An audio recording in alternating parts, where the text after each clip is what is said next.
About a month ago, I started an application to go to a country I've never been and never really thought I would go. Here's my journey.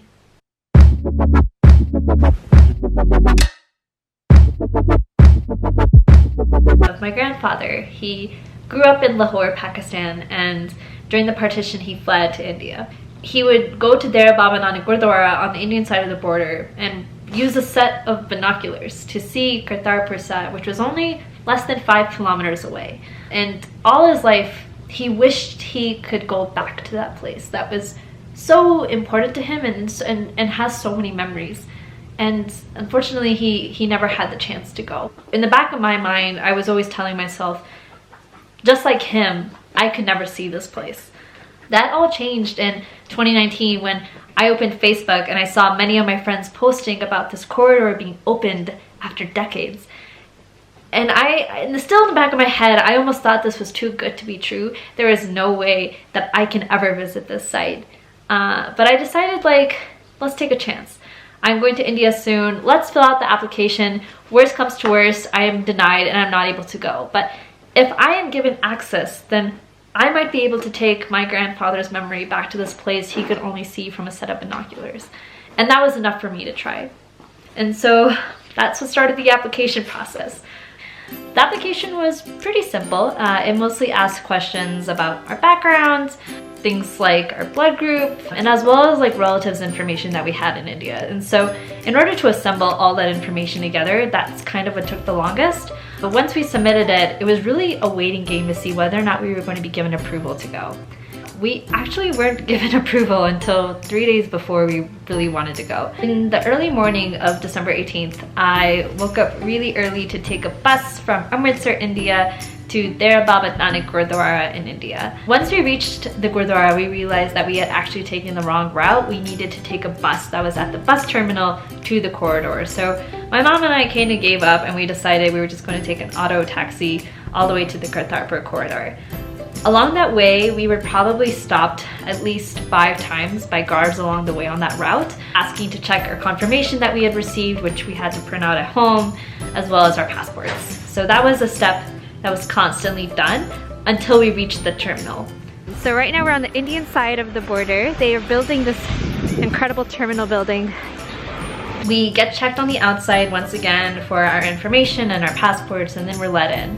This process I couldn't really film because it was a matter of security, but really the process was essentially first a security check to see what kind of items we were bringing. They actually even took my camera and made sure I can like actually take a picture with it and had to have flash on it. So that was part of the process. And then next step was immigrations on the Indian side to check the validity of our passport and our ETA card. And then once we passed immigrations, then it was another check. And then after that, this was kind of the strangest part in the whole system, but they said that we were actually going to be given a polio vaccine. This was something that I was completely not made aware of and I didn't see it in any of the paperwork. But it wasn't a shot, it was 2 drops in the mouth that everyone had to get before we could leave, essentially. At this point, we entered a trolley. Sat Sri Akal.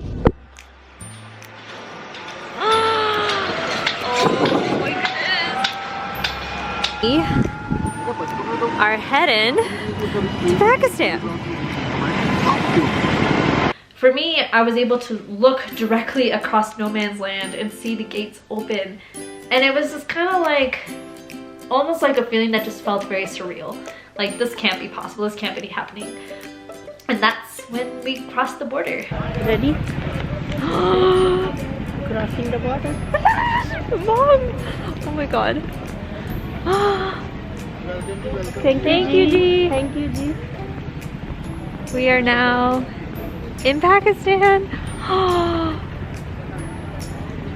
Feels the same. Kind people so far. Right, Mom? Yeah. We were led into another trolley that was going to take us to the immigration side on the Pakistani side of the border. Once we reached, near immigrations, we were taken to these counters. One of the requirements if you're wanting to go to the Kartarpur corridor is everyone must pay $20 US. They don't take rupees or anything like that. You have to get your money exchanged into US dollars. Since we were traveling from the US, that was relatively easy for us. We already had two $20 bills in our pockets, but we had to give that in order to get access. And once we paid $20, they gave us a stamp back with some sort of ticket saying that we paid. They also suggested for us to exchange some money into Pakistani rupees. After we did our money exchange, we were then taken to a building which I later realized was the immigration side for the Pakistani side of the border.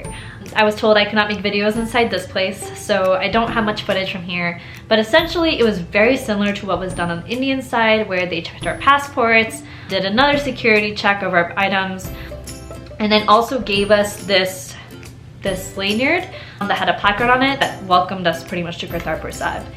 Once we exited the immigration side on the Pakistani side, we were then taken to another bus. And this bus was the one that would take us actually directly in front of the Gurdwara itself. Sat Sri Akal. Bole Sonihal.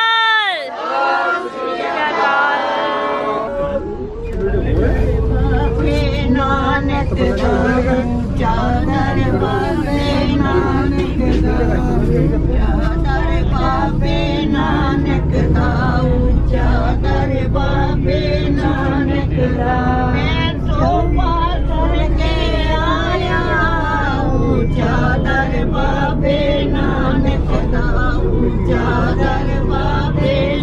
gonna cry. And at this point I broke down. I completely lost it. I think for me it was seeing that there were people on this bus who may have fled during 1947 and have not been back to this land since, or maybe like me have come from descendants who had fled. I think for me it was one of those experiences where I felt so connected to the place I was going, even though I've never been, even though I've only heard stories about it growing up. For me, it took me to a place that I've never really experienced before. So once we were taken off this bus, we started having our passports checked one last time, and then we made our way inside. We were taken into this room where we first had to take off our shoes. There was this Sevadar, this woman who was actually introducing the Gurdwara to us, explaining what sites were where, because this place was massive. We were so focused on how beautiful everything was. It was so like pristine white. It almost felt like it was out of a picture and somebody painted it. It was that breathtaking. On the day we went, there weren't really that many people, and it was only around 12 p.m. So it kind of added to the serenity of the place because it felt like we were the only people there in many ways. My mom and I decided it was best to go and first see the actual Gurdwara itself. So we went to the center of this entire, acre. This quarter opened about a month ago, and we are one of the first people I know in my community to come visit. Now that we're in, totally worth the wait. I think this is something, if I have the opportunity, I'm gonna come back.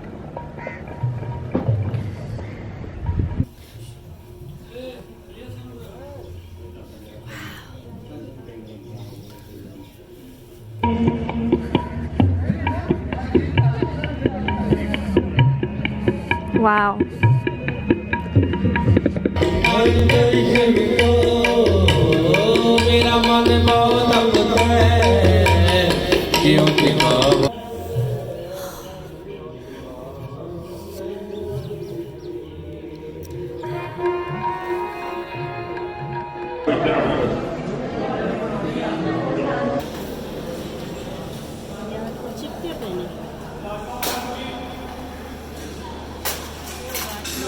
Langar at Kartarpur Sahib.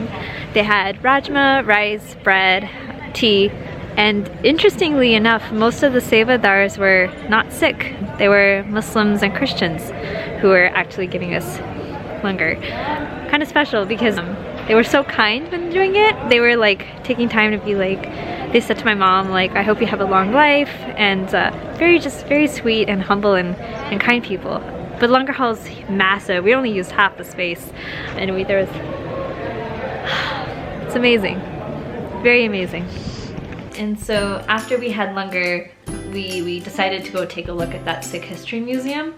I wasn't really sure what to expect. I honestly thought it was going to be like some artifacts that were maybe back in the old day of what Kartarpur Sahib used to look like or things along those lines. But We entered this floor right outside the Langar Hall, and it was filled with paintings, and really beautifully drawn paintings that ranged from, Sikh gurus to important Sikh phrases like Ikonkar or the oneness. After we visited the museum, we took a gander all around the complex and made our way all the way to the other side, where there was this massive kirpan that was built. It was actually displayed during the opening ceremony of the Kartarpur corridor. People from Pakistan, there were people from India, and they were taking pictures together. And it was a really cool experience of just ignoring all of the stuff happening on the outside and just being like, you're a human, I'm a human, like, let's connect. Very clean here too, like, look, no trash. But one thing you will see is that all around the Gurdwara, we're not allowed to leave the Gurdwara. There's barbed fences and wires and guards around. Let's see the bazaar. इत्थे आन के सब तो वधिया पाठ जो लगा है कि यहाँ गुरु नानक देव जी की जो समाध बना रखी है मुसलमान भाइयों ने, वो बहुत ही वहाँ खड़े होकर वहाँ बहुत शांति मिली। और अंदर जो हिंदू साहबान ने उस समय गुरु नानक देव संस्कार किया सी, और संस्कार करते और उसके फुल जो वहाँ दबाए, और दबाने तो बाद उधर भी मेरे मन को बहुत शांति मिली।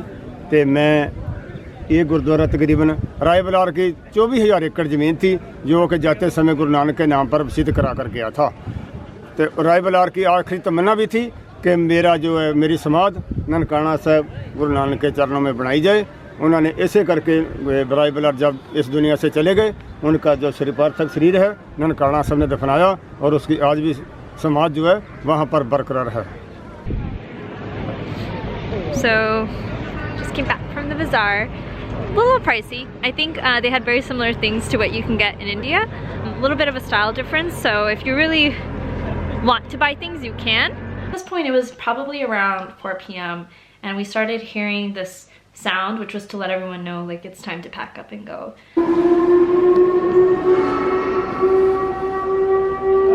Leaving Kartarpur Sahib. Leaving Pakistan was relatively similar in terms of what we did to enter.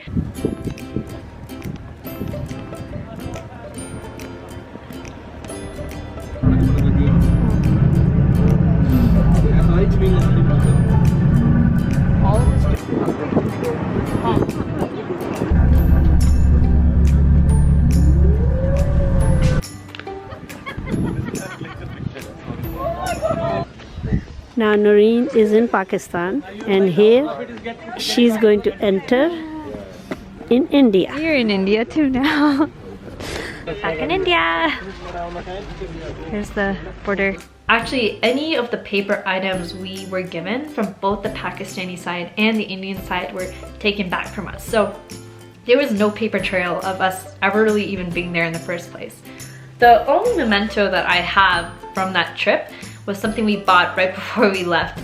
On the Pakistani side of the border where we were exchanging currency, there were signs saying that we could buy this coin that was for the 550th birthday of Guru Nanak Dev Ji, or the Sikh founder.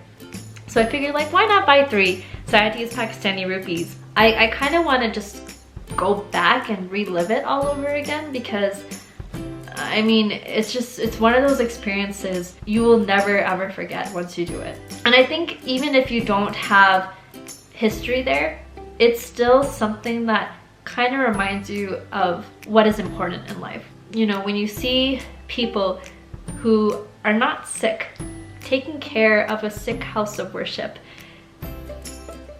there's no words to explain it. But besides pure thankfulness and gratitude, I'm so thankful to Pakistan and India for allowing this corridor, which has been in talks for many years, to finally come into fruition.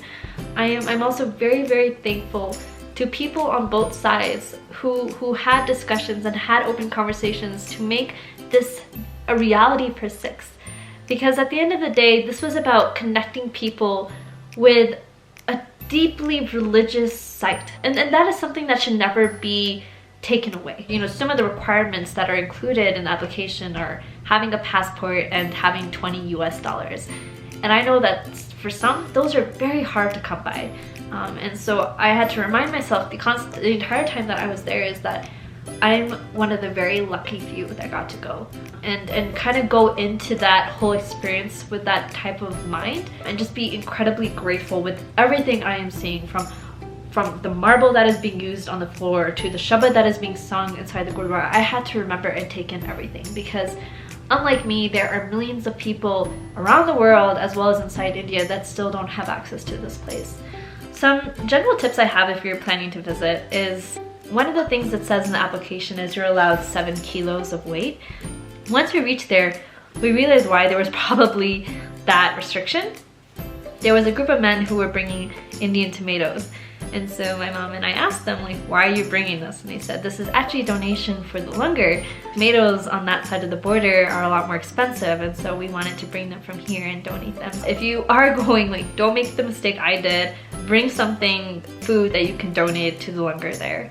As soon as I had told my friends that I had actually visited this place, in addition to a lot of excitement, I was receiving some questions whether or not it was a safe place to go. And the very short answer to that question is 100% yes.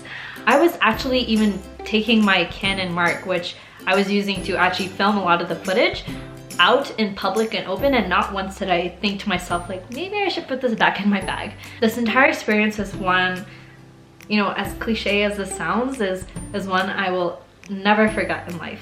It's to not only experience the emotions that I was feeling, but experience it as a group with all the other Sikhs who were traveling that day. Kind of just being reminded of our history, where we've come from, and where we gotta go. If you like this video, be sure to subscribe down here below, as well as follow my social media channels. I'm really excited to get this channel more up and going and produce a lot more content that hopefully you all will enjoy. If you have any questions, be sure to shoot a comment down below. I will try to answer them as soon as I can and help clarify any things that I may have missed in this video. Thank you so much for watching, and be sure to stay tuned. Bye!